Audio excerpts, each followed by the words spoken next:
Introduction to export marketing. So this, like I said, is the sixth module. So I believe you have all the links to all the module. But I think there is one module that is missing, from what I can see. But that should be sent in today so that you have Yes, yes. all the classes. Okay. So introduction to export marketing. All right.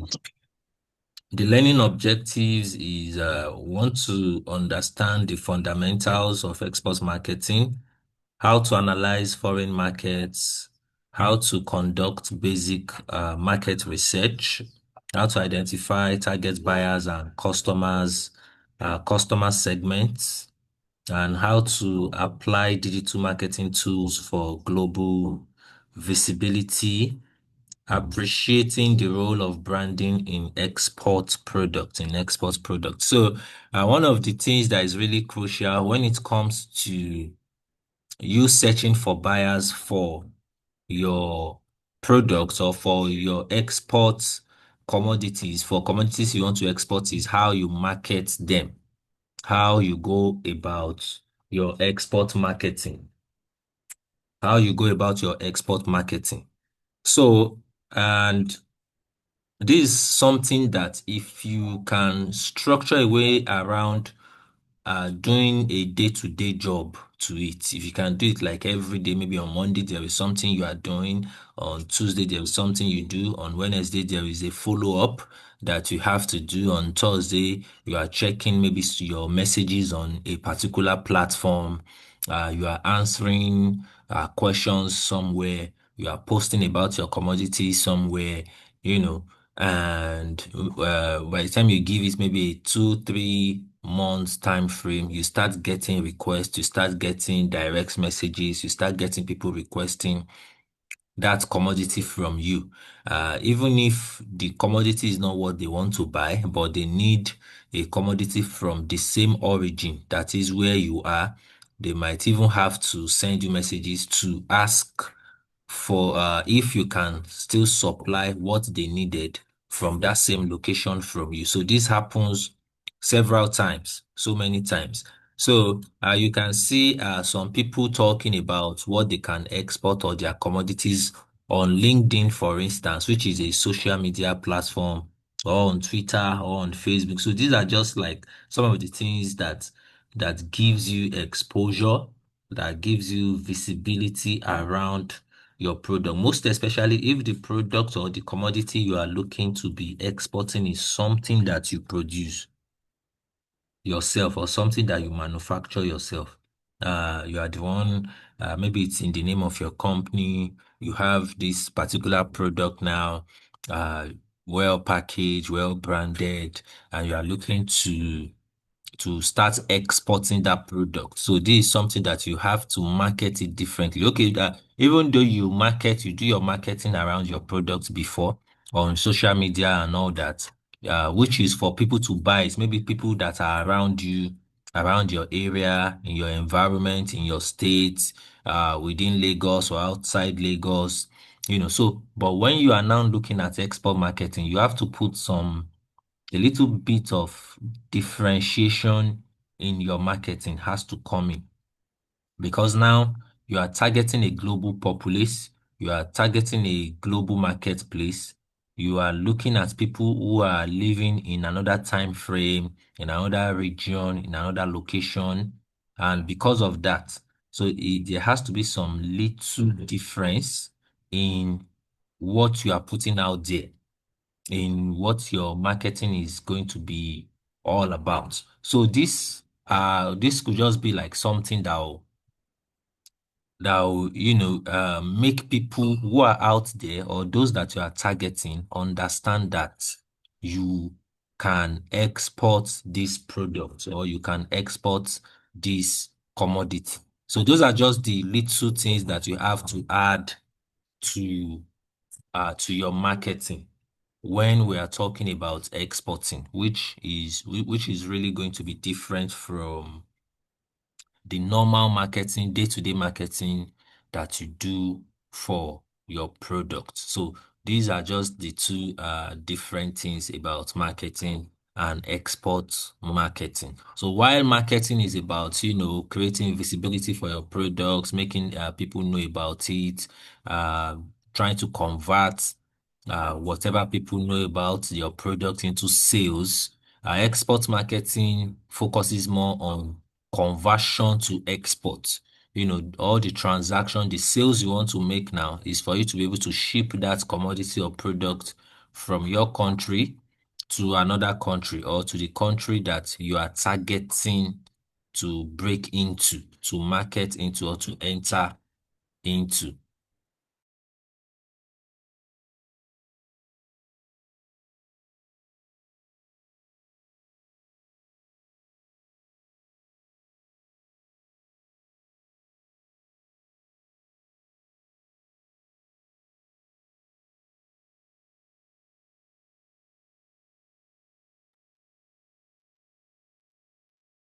So, what is export marketing? What is export marketing? Export marketing involves promotion and selling of goods and services in foreign markets, So you can do this offline and you can do this online. So, like export marketing, for instance, let's say you are targeting the country of Ghana and you have this special products that it's certified and well known that they sell more in Ghana and will be bought by people who are in the country of Ghana. How do you want to market those products right there in Ghana to create demand for your product? You can do this offline and you can also do it online. It's just like getting a newspaper to advertise that product inside it. You have some cars that whenever they want to break into Nigeria, maybe with a new brand of cars, with a new product, that is a cars like Koskaris Motors, for instance, if they want to bring in a new brand of cars into the country, you see them taking a space in business. They can be, putting up that advert every day for months, just to create the kind of demand that they want. And after that, they just stop after they've built several showrooms and all that, where you can get that car easily in the country. So that's one way in which you can do it if you have the capacity or the finance for that. And sometimes it could be through radio, it could be through TV adverts, it could be through billboards and all that. And meanwhile, also you can do this online, just the way you do your social media sponsored adverts online. But in this case, now you are targeting another country. You have a target, you have a customer target in mind that you are targeting through that social media platform. So using Facebook, for instance, if you are doing a sponsored advert for that product, you are targeting people in just one country. In just one country that, oh, because I want to be exporting this product to this particular location, you are targeting just that country in your adverts alone. So that also works. So that's why I said it can be done online or offline. So for instance, let's say that's one of the reasons why I said the Wednesday class will really help you to know what to do and to start doing it immediately. Because after that Wednesday class, I'll give you some task of what you should start doing. Like as you are ending it, you have to start creating accounts on several platforms to push your commodity. So for instance, let's say you want to start exporting wood logs into Vietnam. How do you want to target the Vietnam market? How do you want um, Vietnamese wood manufacturers, processors, and all that? How do you want them to know that you have woods, different kind of African woods that you can export from Nigeria, from Cameroon, from Western Africa to their own country. So this is where the concept of export marketing comes into play. So this goes beyond selling. It requires cultural adaptation, compliance, and positioning. So and when we say cultural adaptation, it means you have to understand, like, okay, how do they do things over there? What are the things that they need? Like, for instance, when we are looking at compliance, you have to have sites. You have to have, there is a certification, a forestry certification that is recognized globally that, makes organizations, international companies know that, oh, the wood that you fall or these forestry products it doesn't create like an environmental disaster from where it's coming from. It's in compliance with global standard for environmental conservation. You know, all these United Nations, SDGs, environment, green energy, green environment. So it comply with all those things. It's not something that goes like against it.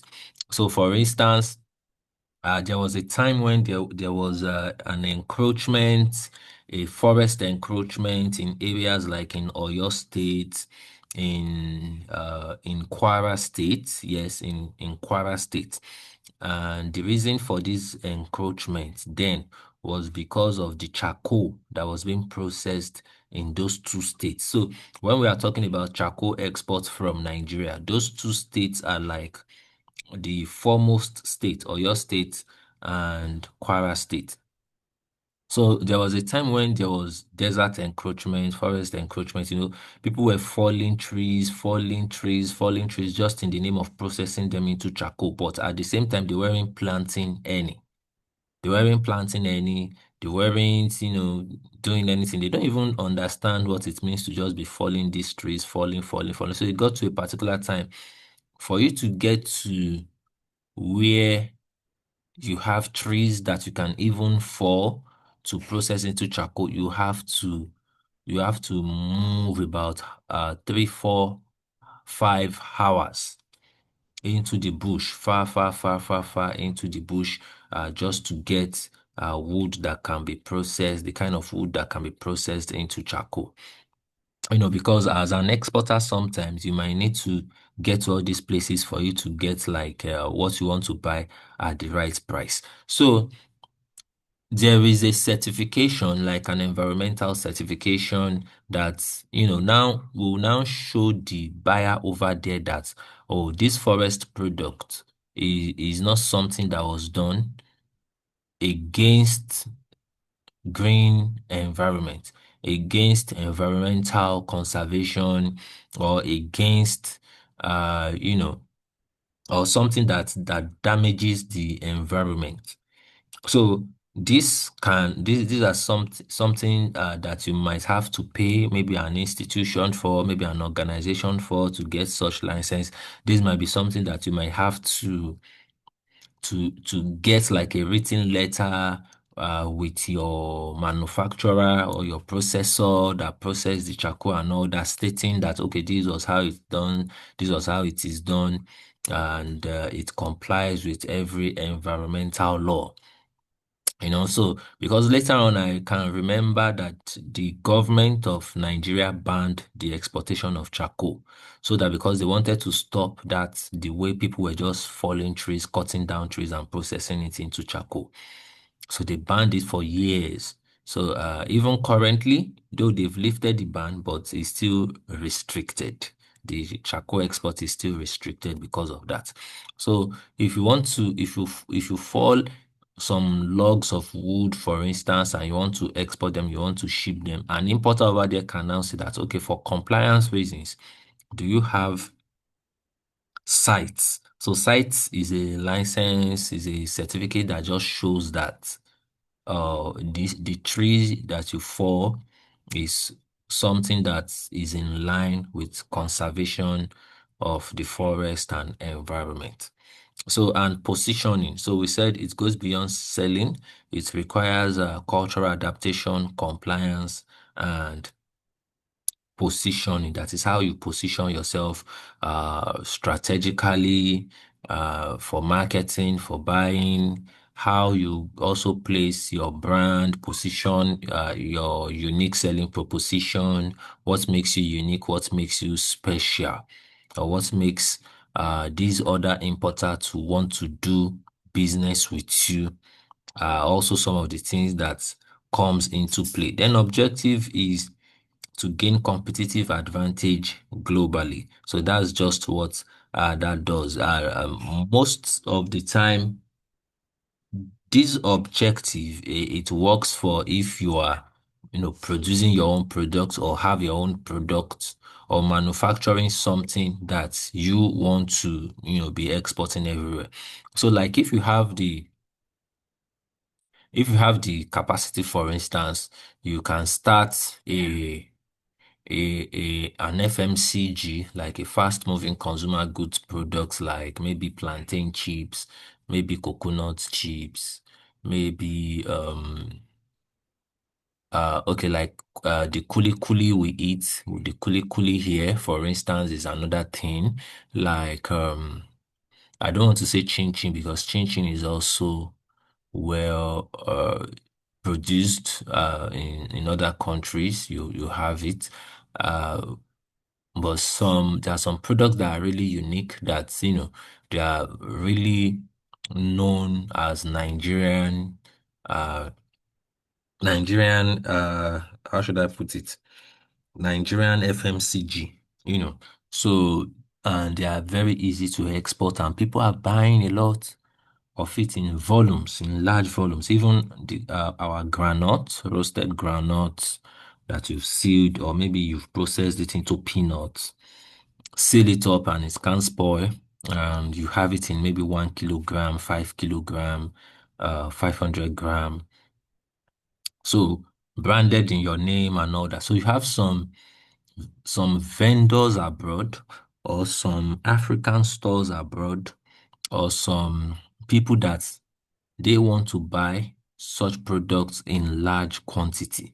So they want to have maybe 20 feet container of it, 40 feet container of it, and they will buy. So that gives you a good competitive advantage for your brand and for your business when you look at it from the angle of export marketing. So what are the key differences between domestic marketing and export marketing? So domestic marketing focuses on local customers, familiar environment, and common regulations. So, like for instance, I have some students, for instance, that they are doing well in exporting, doing very well in exporting, and I have to start encouraging them that, oh, try as much as possible to build a local market for your business. So let's for some that are just exporting food, they have huge, huge, huge dryers. So these dryers, they use it to dry fish, dry snail, dry meat, dry different, kind of products that they export. After drying it is really dried and like stone grade dried. That the export that whatever they are exporting cannot spoil, cannot be contaminated because it's well dried. So now I'm telling them that, okay, with all these machineries you have, try to produce something that you can market in the local environment, create a brand in the local environment so that in case there is any policy, in case there is anything that affects export, your business is still running, even looking at the local market, local environment. So that's what domestic marketing does. It focuses on your immediate environment. But export marketing is really about cross-border marketing. It's really about other countries, other environments, other kind of people. So you are looking at cross-border differences in language. Their language is different. The currency is different. The regulations are different. The consumer behavior is different. If it's a Muslim countries, if the country you are targeting, for instance, are Muslim countries, it's even good you put halal on your product, to make them understand that, oh, this product is produced or manufactured in line with Islamic rights, or in line with Islamic, like what like in the production process. When we are talking about food, we did not use anything like pork in this. We didn't use any derivative of pork. We didn't use some things that go against Islamic beliefs. So that's what your halal certification means. So this certification also, for instance, is something that, let's say, you have a factory, you have products, you've taken it to a particular level. You can say, oh, let me get that certification. So, but at start, it's not really needed, but it's just good that you know about it, you have it in mind. So, and logistics and payment risks also very important. So, and when we are talking about payment risk, when you look at the things that are happening today, we look at the kind of political crisis happening around, look at some wars, internal conflicts, external battles, tariff wars and all that. So there are different kind of risk when it comes to your payment. So you need to just understand how this works and all this, so that before you go on to seal a deal with a particular client. So I will look at understanding foreign markets, understanding foreign markets. So why foreign markets understanding matters? One is that it helps reduce risk of failure. It helps reduce risk of failure if you understand that market where you are actually targeting. So if you are targeting, let's say, countries in Asia, like China, for instance, if you want to start exporting to China, you need to understand how China works. China, they have their own Chinese New Year, and that Chinese New Year, when they are celebrating it, it takes about a month to celebrate all, and after that they don't have any other public holiday. So you need to understand how their country works. If you look at India, for instance, India is really different because India, they have different religions, they have different beliefs, different day for this, that, so all these are just things that need to be understand about the kind of people that you are looking to do business with. So because of that, it helps reduce your risk of failure. It ensures compliance with cultural and legal expectations. It ensures compliance with cultural and legal expectation.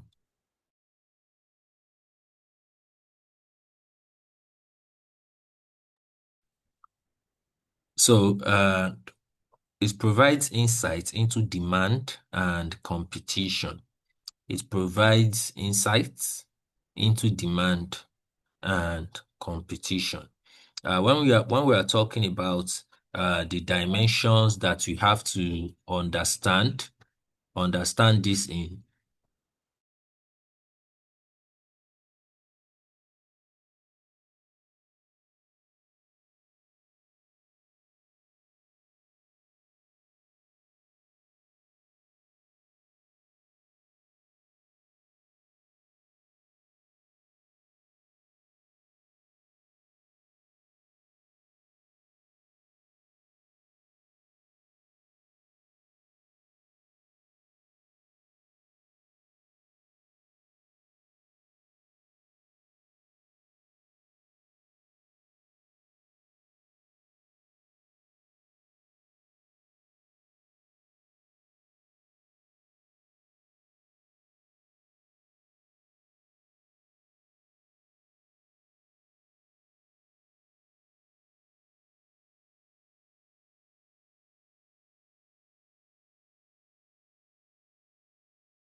Oh, sorry about that break. So when you look into these dimensions, you have to have a good understanding about that country when you are talking about economically, culturally, politically, and legally.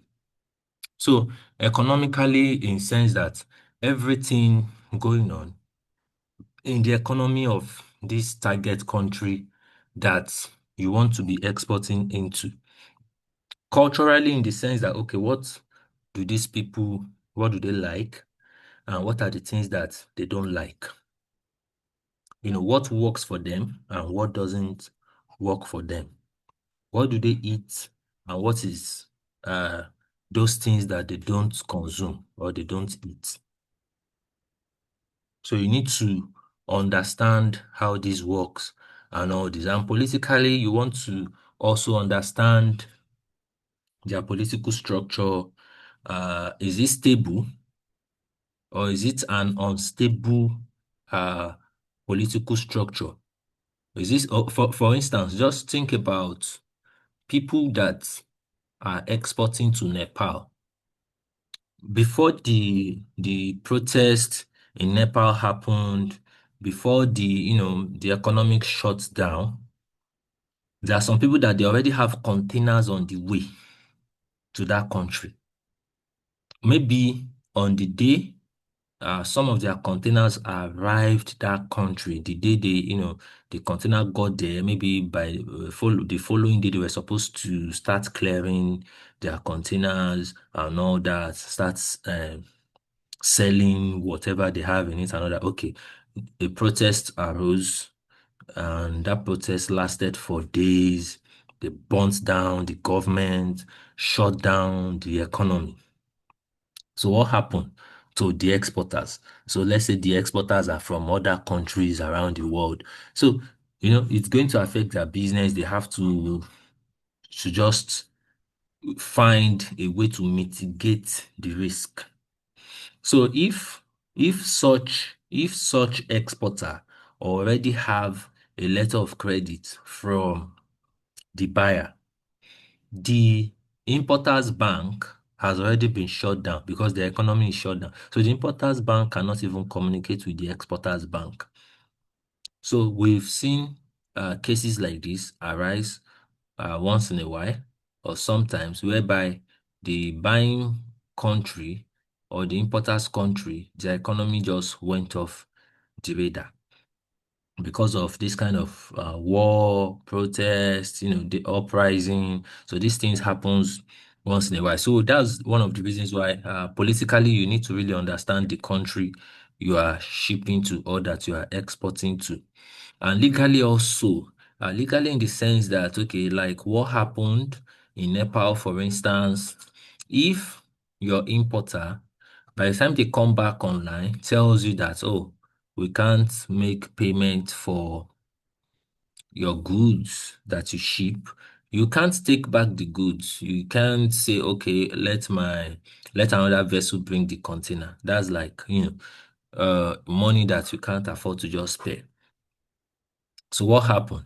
What would be the legal line of action? Uh, is there going to be an arbitration? Is there going to be an agreement that, okay, you know what? If due to the economic shutdown or whatever, uh, if you are not making an immediate payment, are you going to make something like maybe in the next 30 days, you'll be able to make payments because then you would have cleared the container, whether you've sold about 50 to 60 percent of what's in the container, and you can use that to make payment. So there has to be some kind of agreement, some kind of arbitration that would have already been cited in the export contract that you have with the buyer. So this is why the legal parts, these dimensions are really important. Understanding the buying party or the country that you are targeting economically, culturally, politically, and legally. So we'll look at market entry questions. What are the questions that you need to ask yourself when you want to break into some countries or when you want to enter into some countries? So is there demand for your product in that country? So for instance, let's say you are looking at exporting bitter cola.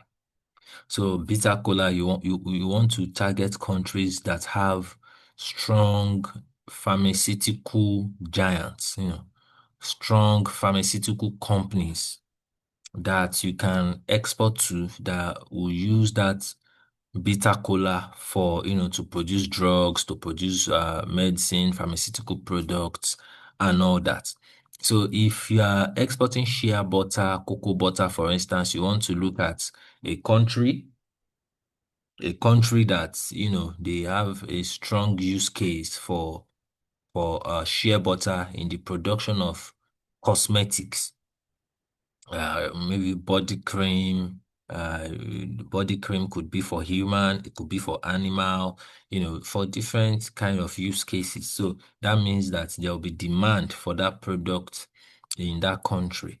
So these are some of the things you want to look at or you really need to look into. So who are the competitors in that market? Who are the competitors? Who are those people that are already exporting that same product to that country from your own country? So from Nigeria, who are the uh the exporters exporting that same commodity to that country you are looking at? So sometimes your competitors can also be other Nigerians in that country who are, shipping from here, from Nigeria down there, even though they are not living in Nigeria, they are living in that country that you are targeting, but they are already also doing the business. That also happens a lot of time. Then some other competitors are foreign nationals. These foreign nationals, they live in Nigeria.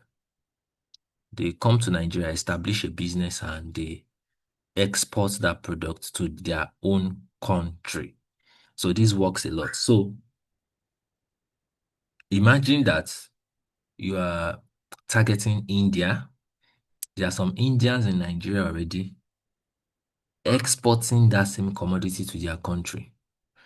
You are targeting China. There are some Chinese nationals in Nigeria exporting that same commodity to their country. So these are competitors you might need or you may face in the course of what you want to do. So you need to really understand how you want to compete with them or how you want to work in a way that you have your own market, you have your own way. So what are the costs of entering?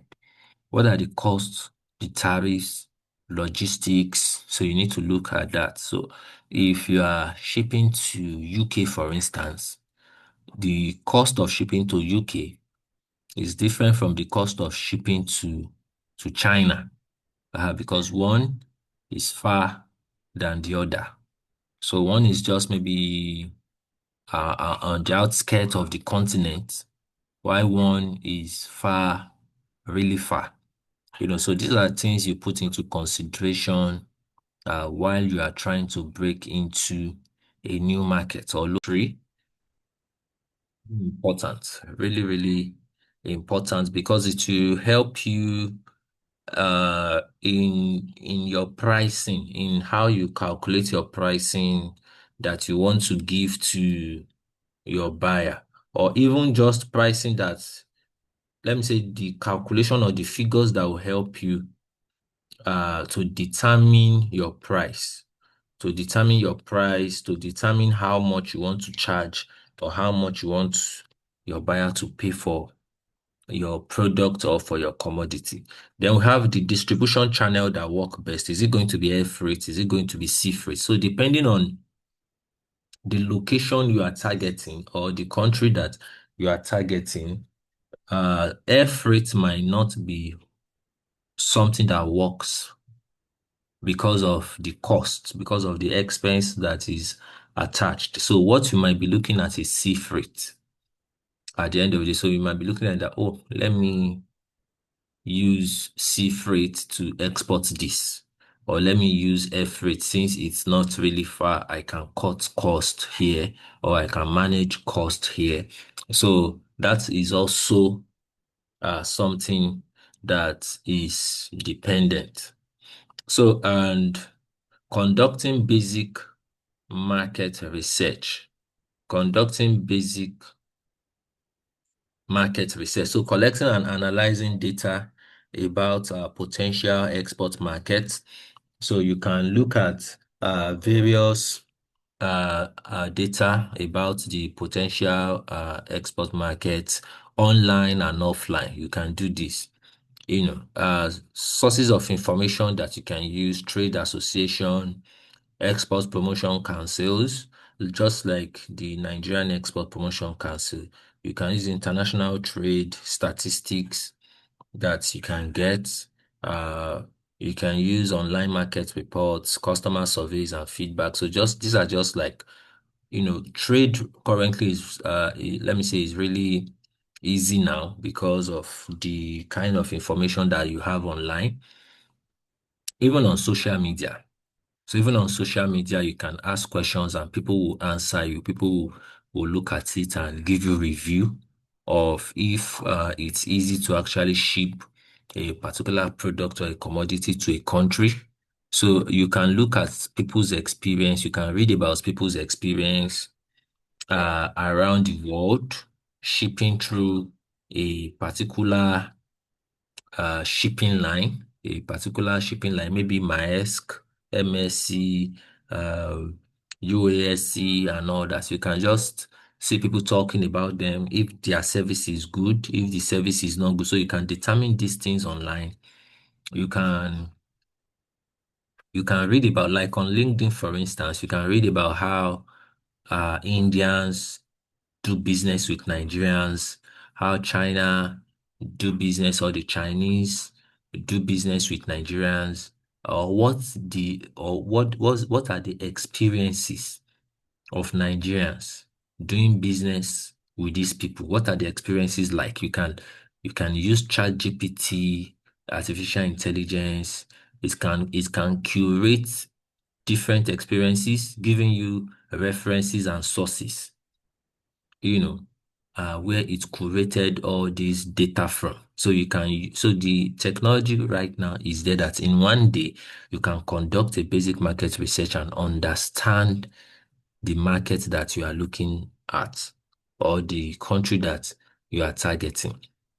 Then steps in market research, you want to define your research objective, like why or what are the things that you want to achieve, through these research that you want to do. Identify the sources of your data. Where is it coming from? Is it coming from the Nigeria Export Promotion Council? Is it coming from the European Commission? Is it coming from the United Nations and all that? So you want to also collect your primary data or secondary data, data that maybe you are the one that actually got it yourself. Maybe you gave people some questionnaires and they filled it and you got your data from it. That's your primary data. Or whether you are actually getting it from online. So now analyze and interpret findings. You analyze and interpret your findings. You want to put that there, then apply insights to marketing strategy. Apply your insights to your marketing strategy, to how you want to strategize your marketing from the data that you got. So that's also uh, another steps. The final step rather is now going to influence how you do your advertisement, your sponsored ads, your sponsored posts. So just like a classic example is Temu, for instance. So if you look at Temu, when Temu broke into Nigeria, even though people do not really understand, or let me say at first, they did not understand what this Temu was all about. They can see it everywhere. They could see it everywhere. They could see there is something called TEMU, but they don't know what it's about. They don't know what they are doing, but they know that it appears on their phone, it appears in their messages, it appears everywhere. So even me, it took me a while before I know what Temu was all about and all that. But that's also another loophole in their research. That's also another loophole in their research. But they were able to get the attention of the people with their marketing strategy.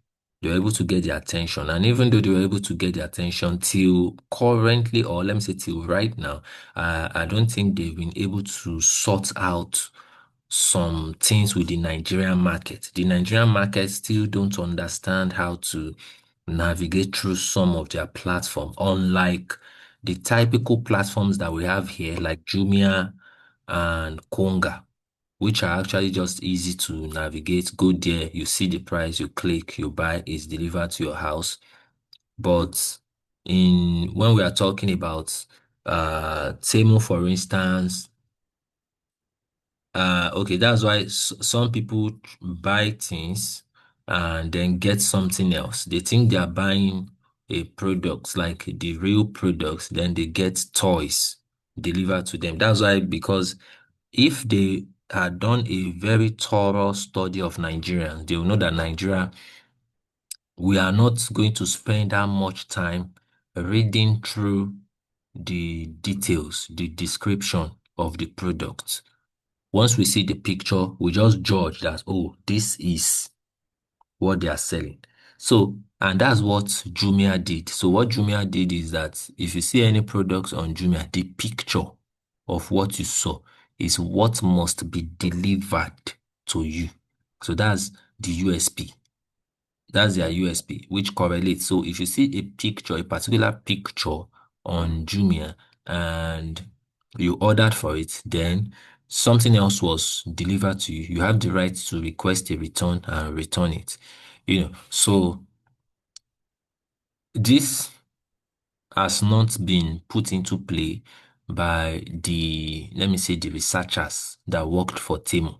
But they got the breaking into the market very right, that they got everyone's attention in the country. So that's what market research can do for you. So now identifying target customers. How to identify your target customers. So if you are exporting foodstuffs, for instance, in mini exporting, if what you are looking at is food stuff, your target customers can be Nigerians, can be individuals, can be young guys and men and women in the United Kingdom, can be people in Europe. And meanwhile, if you are looking at large scale exports, your target customers can be companies, they can be organizations, they can be institutions, they can be governments. So depending on what you want to ship, depending on the quantity that you want to export.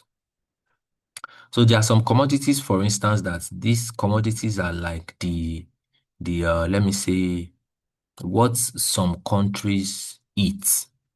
They don't eat any other commodities than that. So, and you have the capacity to export such in large volume that you might have to have a deal with the government of that country that, oh, I'll be exporting this commodity to your country in such a quantity that it will feed the whole of the country for 2 years, for 3 years. So you might need a deal. So these are just some of the things that Brazilian government do.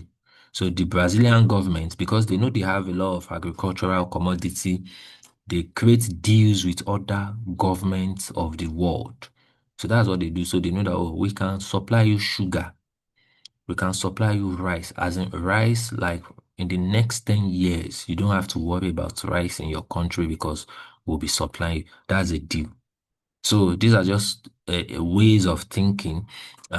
For you, for instance, you can look at companies, you can look at organizations, African stores, restaurants, working with chefs, that you can ship your products to, or that you can export your commodities to over there. So narrowing focus to specific buyer profile, that's what identifying target customers is all about. We have B2B customers, like business to business, that deal in wholesales, distribution, retailers and industrial buyers. We have B2C, which is business to consumer, individual consumers through e-commerce. Yes, you can even have your own website here. You can have your own e-commerce site here for people living abroad where they can just come and they can order for a particular commodity and you get it shipped to them. So importance of buyer personas, we are talking about demographics, purchasing power, preferences, and all that. So now if you look at some countries, for instance, if what you are really exporting is like foodstuffs, there are some countries that the the Nigerian population in those countries, they are students. I mean, they are primarily students, undergraduate students.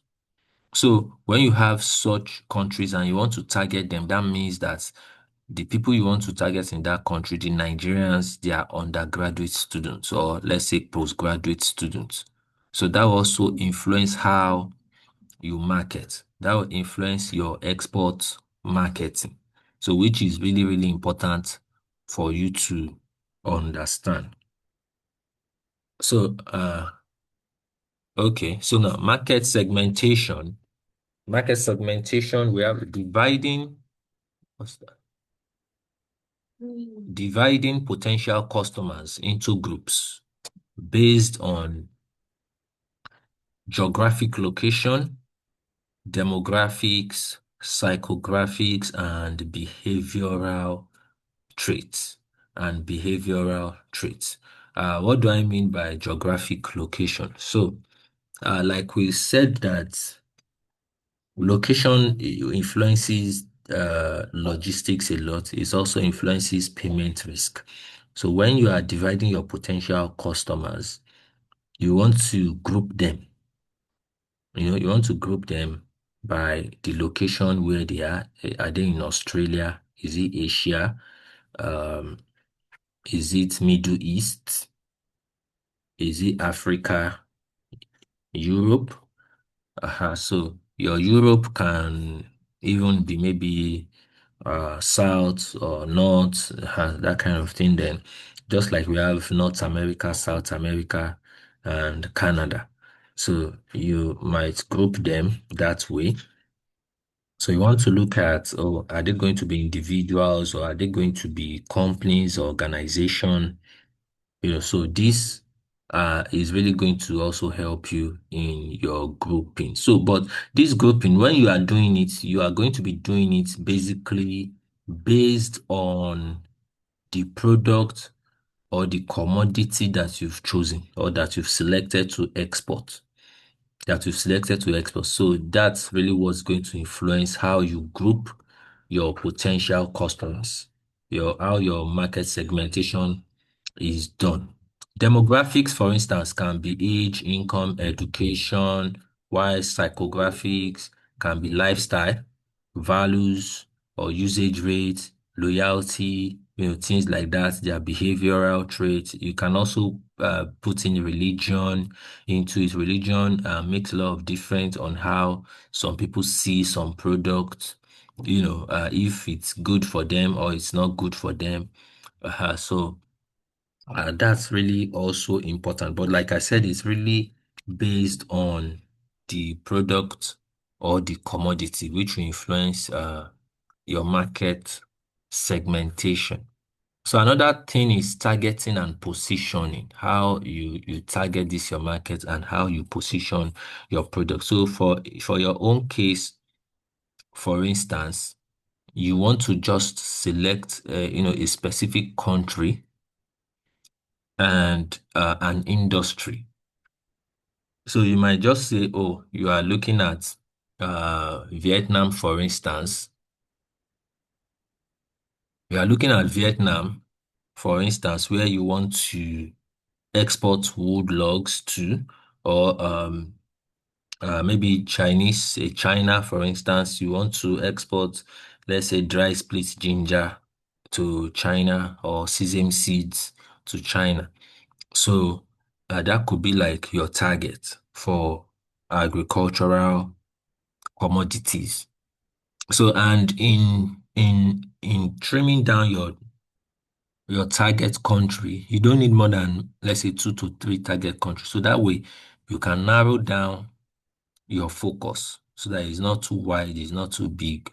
So let's say you take China, Vietnam, and maybe Dubai or Qatar, or let's just say the United Arab Emirates, for the target market that you are looking at, to export your agricultural commodities to.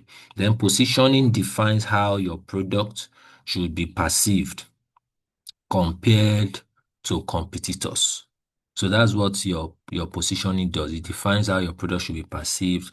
What are your USP? How did you brand the product? How did you package the product? When people see the product, what do they see? Do they see quality? Do they see that this product is good? It's something that they can refer, they can share, they can talk to other people about. So this is really important. So everybody can be bagging maybe their charcoal inside sacks, for instance.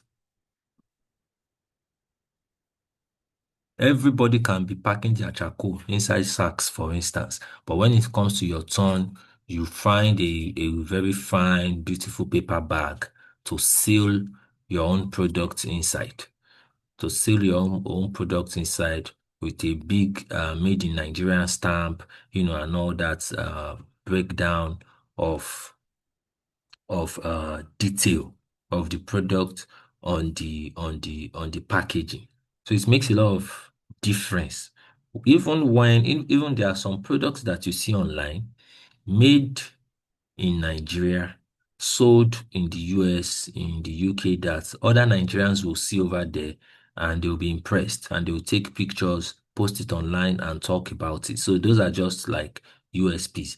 So example is like the Nigerian shea butter positioned as organic, premium, fair trade, and all that. When you see the Nigerian shea butter, usually it's packaged in a yellow and all this yellow and black nylon.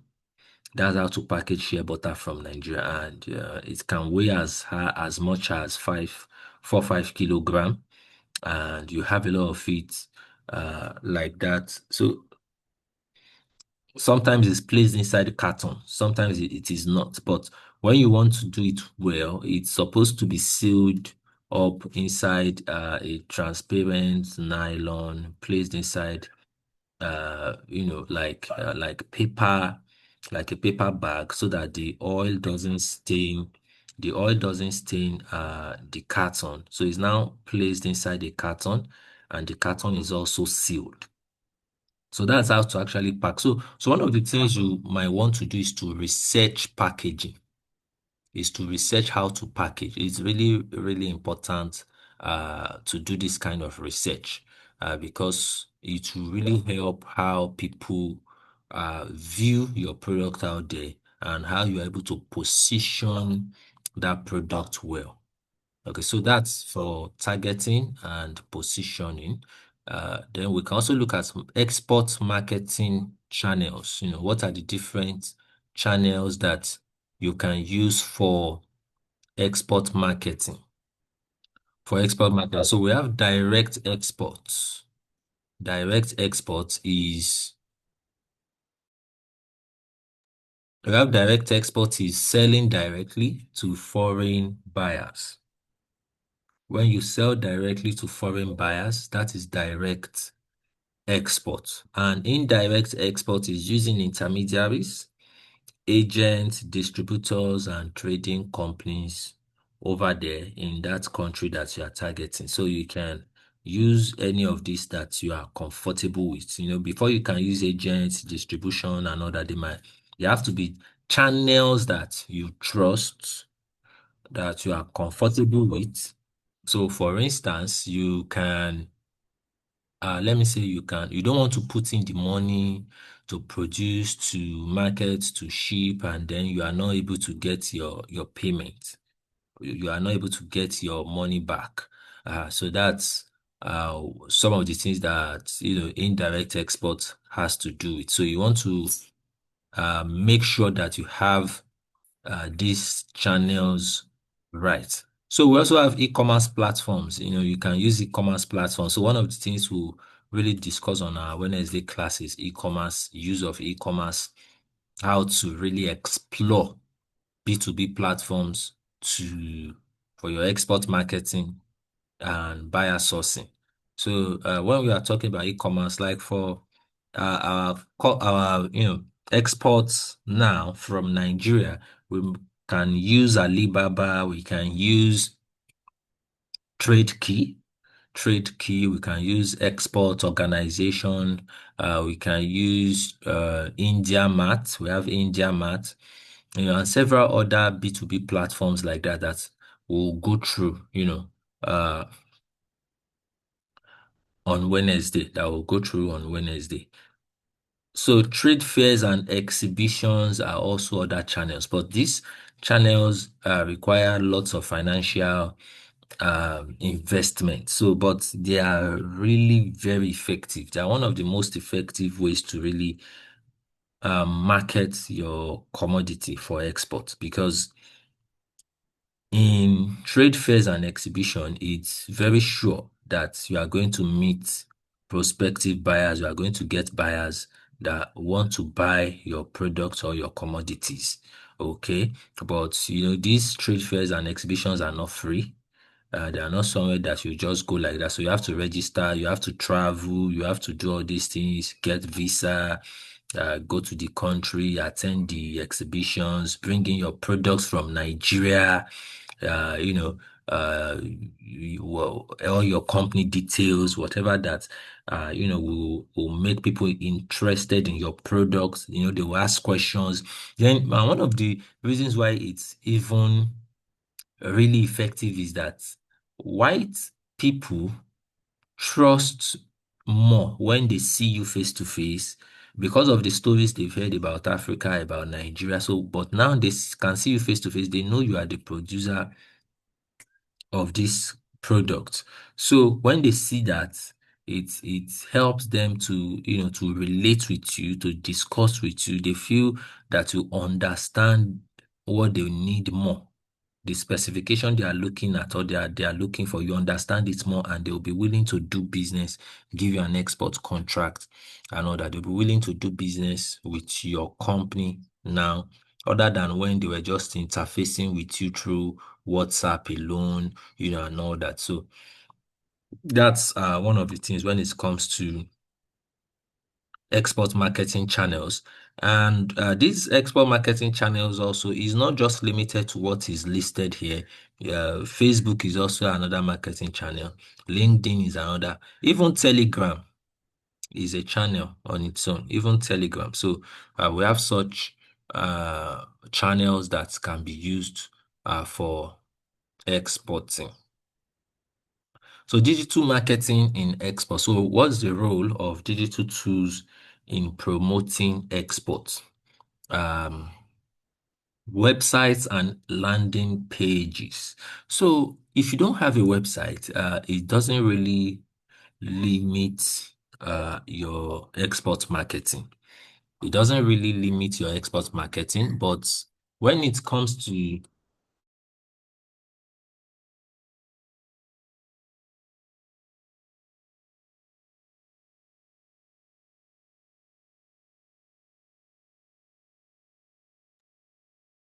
So it doesn't really limit your marketing in exports when you don't have websites and landing pages. So, but what it does is that it makes your company seen.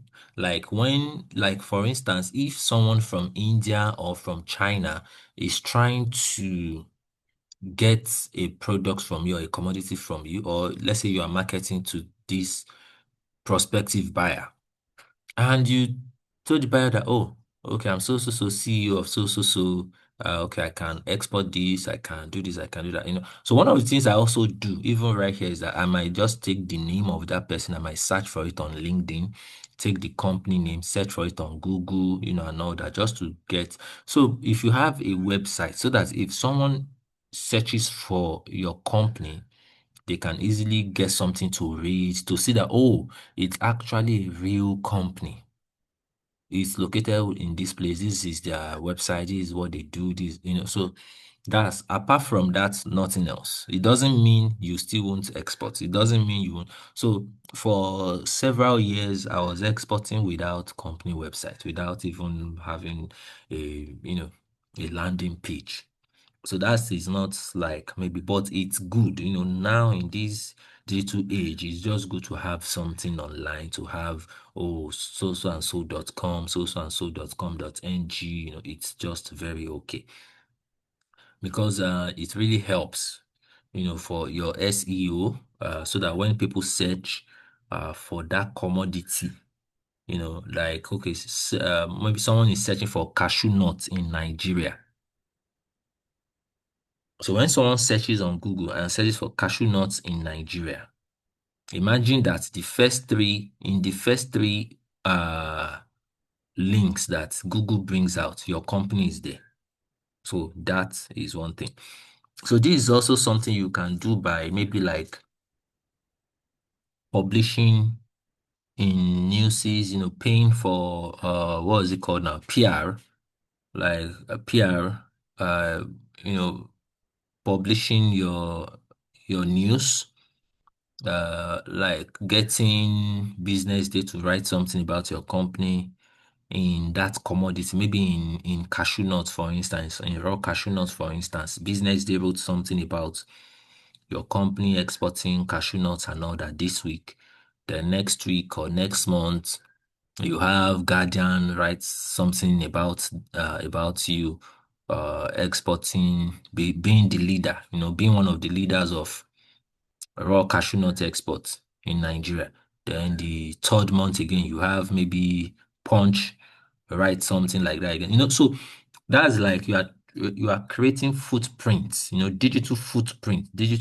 So all these things will now accumulate that when someone really needs a buyer in Africa, just in Africa, I'm not even talking about Nigeria, in Africa, Google will just rank out the name of your company and say, oh, this person, this person. And before you know it, you just be receiving calls, be receiving emails, messages. You won't even be able to uh to fill in the demand you'll be getting. So that's the beauty of exporting from Nigeria. Sometimes you have so many contracts, you can't fill everything. So then social media marketing, LinkedIn, Instagram, and all that, these platforms work, most especially your LinkedIn. LinkedIn really works for B2B leads. It really, really works. Email marketing, well, if you have emails of merchants, of, people from your target country, authentic emails, that can work. That can work. That for email marketing. Then online advertising, like we said, like Facebook adverts, like Google ads, and all that. So this online advertising, they really work. Is really, really good. Also, like on Google, for instance, if you do Google ad, it can, when anybody is searching for anything export, your company name also pops up. Anything export, your company name pops up. So that's the power of Google Advert. That's the power of Google Advert. So let's look at building online export visibility. Building online export visibility. So professional company websites with export readiness information. So if you have a professional company website, this uh, helps with online visibility, so where there are information there that, oh, you have the commodity, you have warehouse, you are ready to export. You can export maybe 2 containers in a week, 3 containers in a week. You can do 10 containers per month. You have capacity to do 20, 25 containers annually. Uh, in a year, you can ship as much as 100,000 tons of foodstuff to around the world, across the world. So these kind of things. It's not like without it, you can't, get your business up, but it makes your business good. Yeah, for someone just stumbling across your business page, like for the first time, they are really comfortable with doing business with you because for you to have gone into putting all that, putting all that effort. into what you want to do, it's really going to help the the buyer or the importer. So product catalogs with certification. So now you can do a brochure. You can do a brochure that's your brochure will show your CAC certificate. It will show your what's it called, your NEPC certificate. It will show your trade system readiness. If you have any other certificate, like let's say maybe you joined the Lagos Chamber of Commerce or whatever, you can also put your certificate there. If you have your SMIDAN certificate, you also put it there. So all this just makes the buyer understands that, oh, this is a company that is is registered, compliance ready, you know, and ready to do business. So you also put your pricing, you put the commodities you are exporting there, you put the price of those commodity, you put the Incoterms and all that, you put the phone number, the WhatsApp number to contact if they are ready to buy or ready to do business with you, So you can do multilingual content for target market. That is, if your target market is China and you are doing that brochure, is also very good at, as that English is being written, you are following it up with Chinese. As you are writing like this English, you are following it up with Chinese.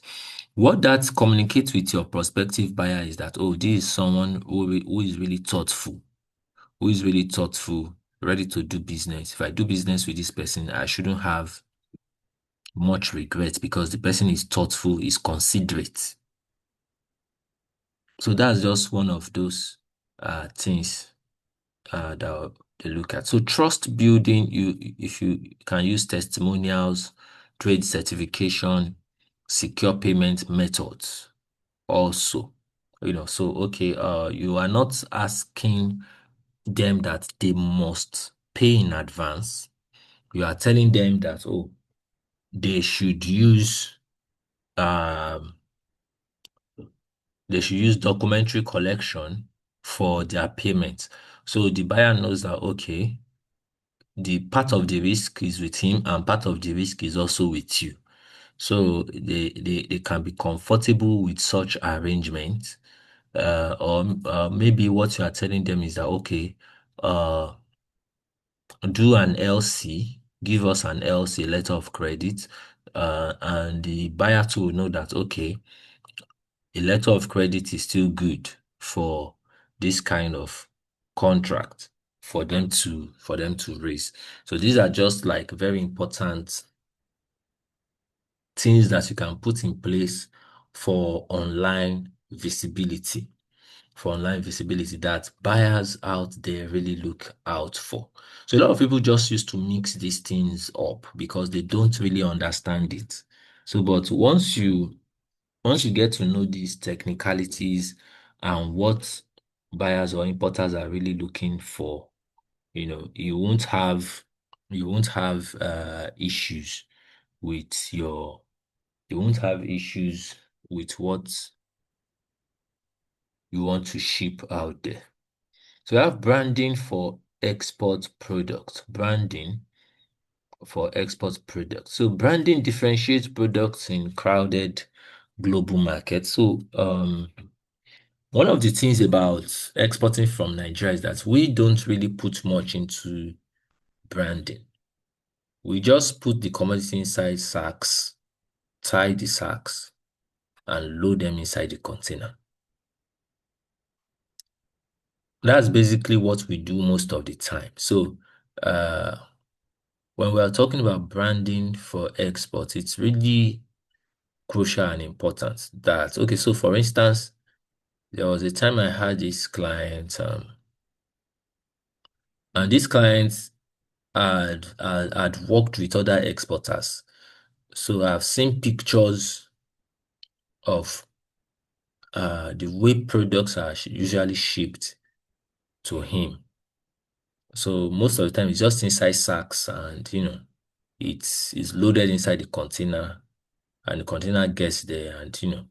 So but as at the time when we assumed control, I just decided that I just decided that everything we are going to be loading inside this client's container is going to be inside cartons.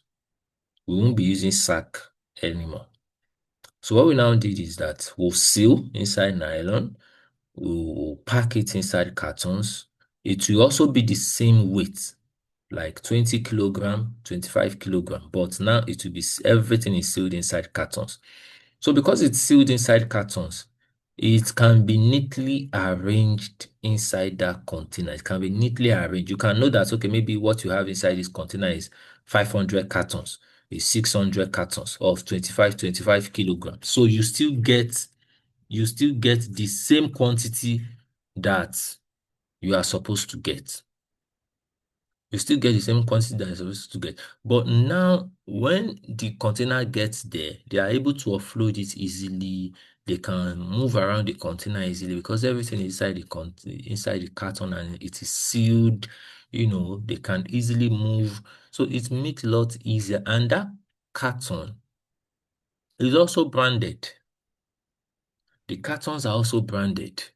They also have our company name on it, details, address, how people can reach us, so that's for experts, so you do it in a way that you can even get customers from there.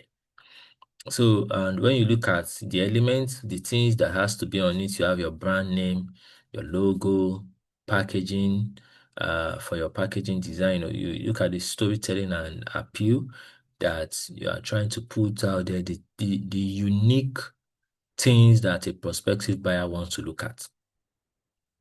Like when you say, this is organic, handcrafted, when you say this is premium, when you say this is premiumly made, so these are just like origin appeal and all that.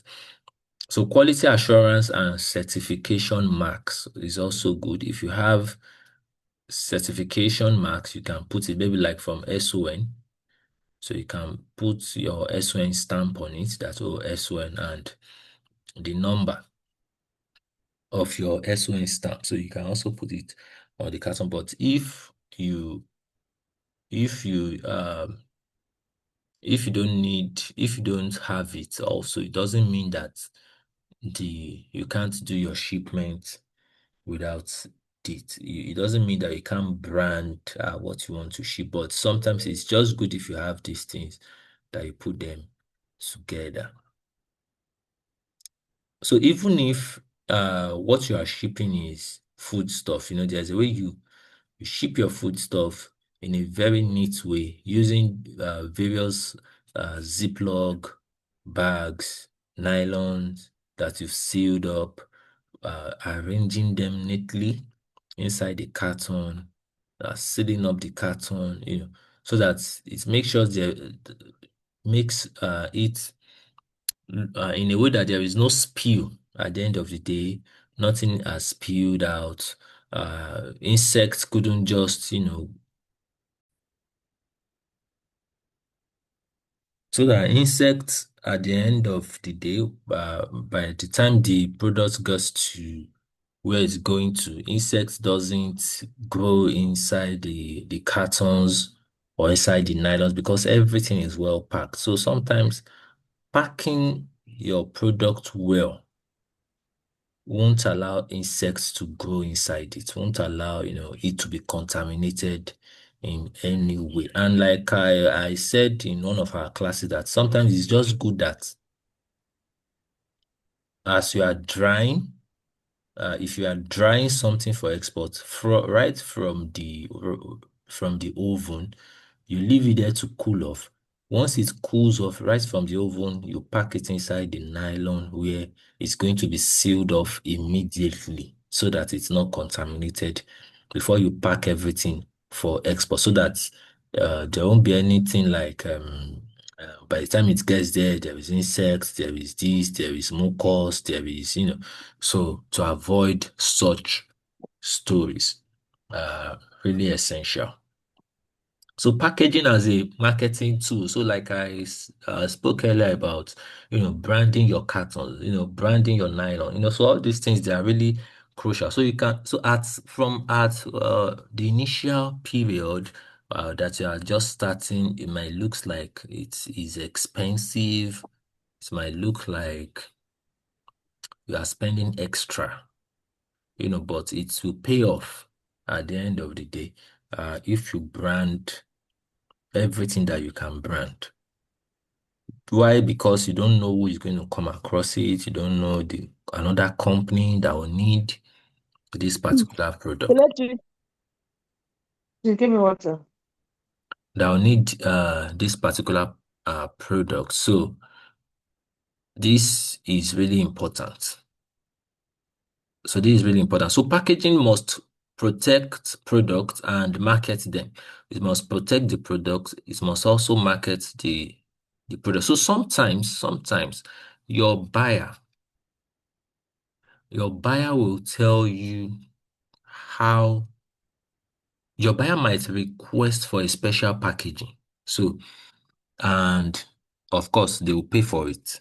So they might request a special packaging that, okay, we want it to be packaged this quantity inside paper bags or inside large envelopes, inside cartons, inside nylons, inside sacks. So the sacks, they might give you dimension for the sacks, and they will send you the design of the stamp they want on maybe the sack or on maybe the carton, so that everything is going to be like in their own name, so they can do that. A buyer can request for that. But in situations where the buyer is not requesting for that, it's good that you have your own brand name on it. So it also makes it easier for the buyer to be able to clear such goods at the customs over there in his country, because the customs will be able to look at the shipment and look at the document as that, okay, it's coming from so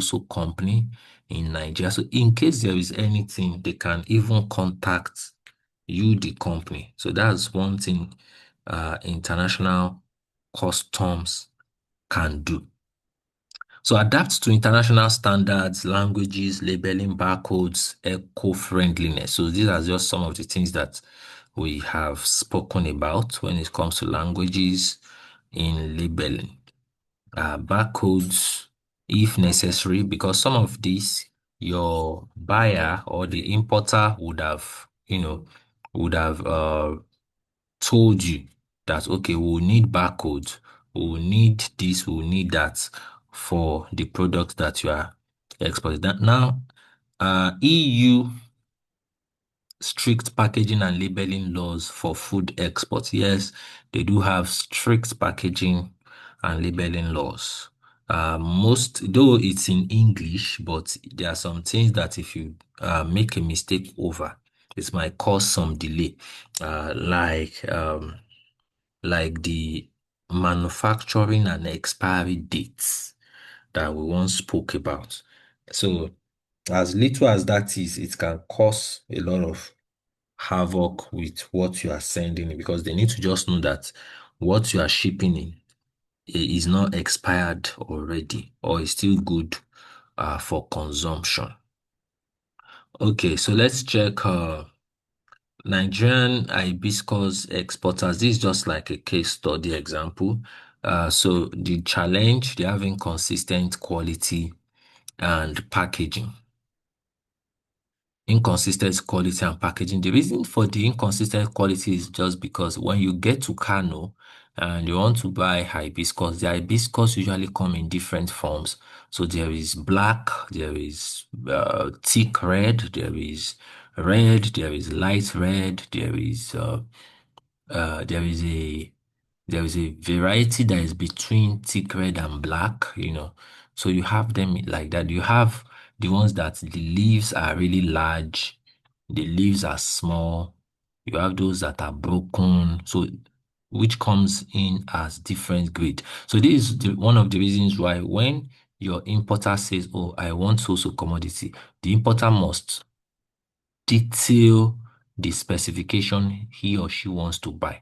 Give you a detailed specification to say that, okay, I want it at this color, I want the leaf to be this wide. So they can even give you like a dimension. They can give you a length or a width, say 5 centimeter width.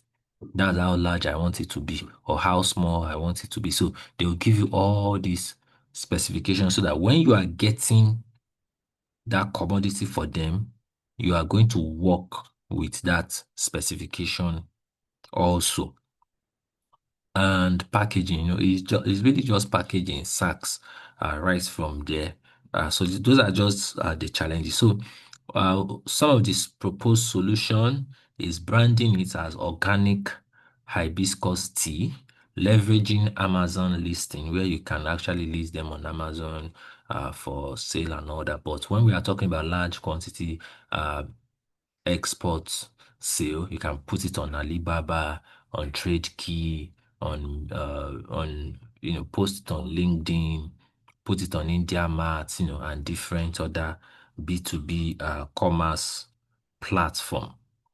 And because you've made it known that it's organically grown and all that, most especially when you can have like a ministry of agriculture in your state to write you a letter or something, something just to certify that, oh, your hibiscus is actually organically grown, it's natural, there is no chemical, or you can even do an SGS analysis, an SGS certificate for it, and all that. You post all these things, it's has increased acceptance across the market you are trying to market it to, across your target market. When people look through your brochure, they are happy. They know that okay, this is good. We can buy this. We can get this. So those are just some of the things that you can do to create a wider acceptance for your product or for your commodity. So best practices in export marketing. One, research before entry, which we already spoke about. Build strong relationships with buyers, with your prospective buyers. You can build strong relationships with them even before they tell you that they want to buy. And you can do this by attending trade fairs and exhibition. Tailor marketing messages to culture and language. So your marketing languages also, you can tailor it to their culture.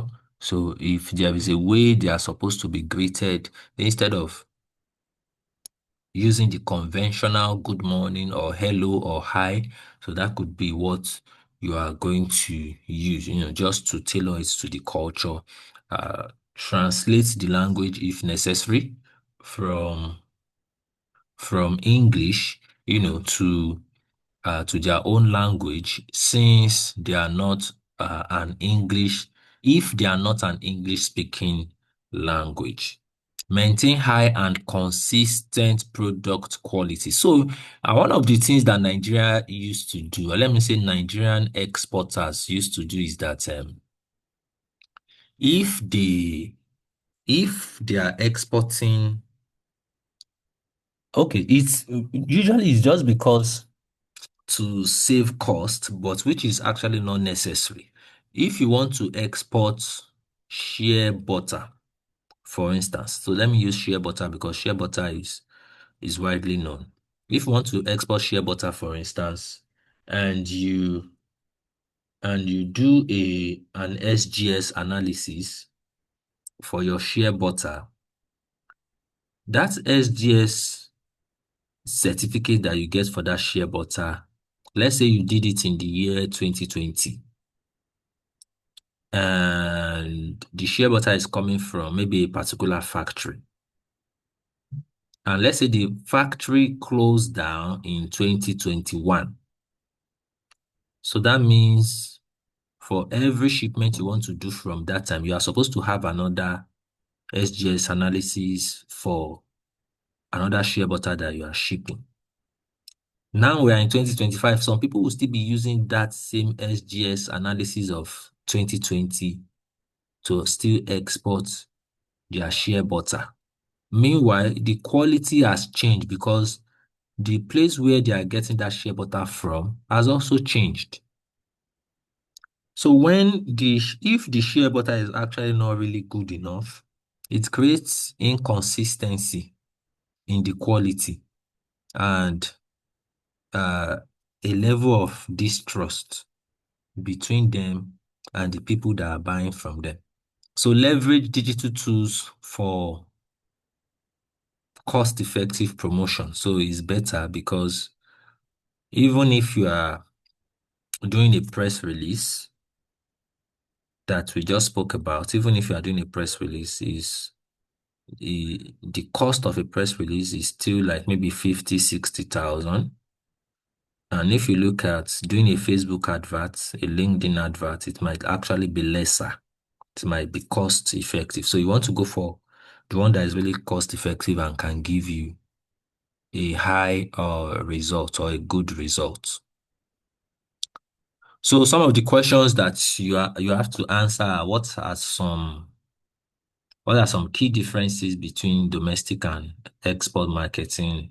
How would you identify the right target customers in a foreign market? What roles does branding play in making Nigeria products globally competitive? Which digital tools would you prioritize for export visibility and why? So I'll be expecting your answers on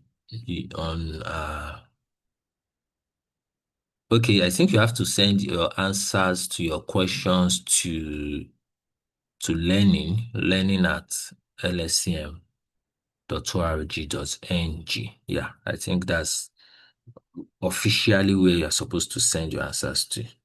So, do you have any questions? It's time for questions before we call it a day. No, no. Okay. Okay. So, Mm. you get a copy of the recording of the class very soon, as soon as it is ready. So our next class will be on Wednesday, where we'll just have discussion and practical buyer sourcing strategies. So we'll look through all these platforms, how to use them, uh, and B2B platforms. So we'll do that. And once we are done, you also have to start doing that from your end. You also have to start doing that immediately from your end so that before we go to our seventh module. Sorry, doing what?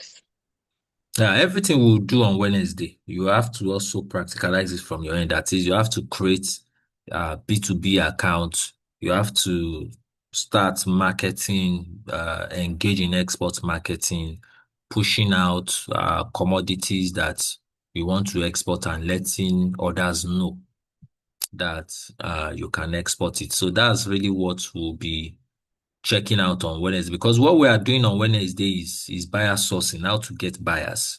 So after that, you also have to start engaging in everything that we are going to discuss about. All right, so I'm going to see you on Wednesday morning. Have a great Okay, day. no problem. Thank you. All right.